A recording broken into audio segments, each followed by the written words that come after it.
Katie Uhlmann reporting for Katie Chats at the Tea Lounge in downtown Toronto with director René Sampaio. How does it feel to have your feature film, Brazilian Western, screening at the Toronto International Film Festival? It's awesome. It's also something we always wanted to happen with this film since we're doing it in Brazil, and we always aimed to come to Toronto with this film. So it's something we're really excited about. What was the inspiration behind the making of the film? This is a film loosely based on a music, Brazilian music, that's called Faroeste Caboclo. That's free translation is Brazilian Western. And I heard this song when I was 14 years old, and I thought at that time, maybe if I become a film director, I want to make it when I grow up. And so 20 years later, we are here talking about the film. Great. And you had some very beautiful love scenes in the film that were shot very intricately. As a director, what was your directorial style like working with the actors during those scenes? I've always, we got a really good deal between us.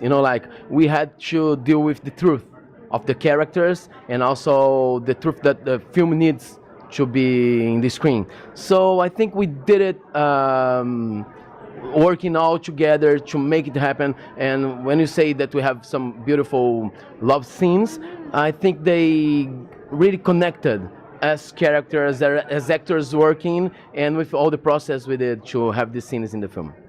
What was the casting process like for the film? We tested something like 400 people for each character.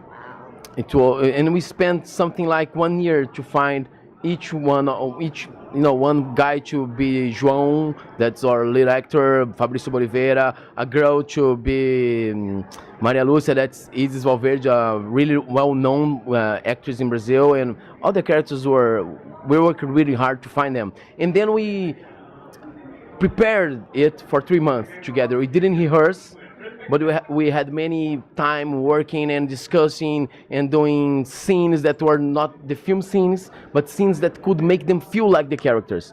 And then we shot. And how are you hoping that audiences respond to the film? Well, we already had the first screen of the film, and it was really cool.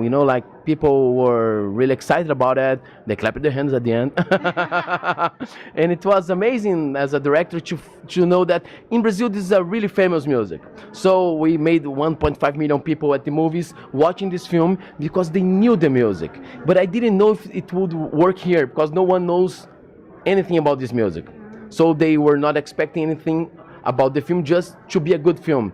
And we could see that the film works even if you don't know the lyrics and you don't have a background about it. So it was really cool. And today we are sold out. So I think it's good.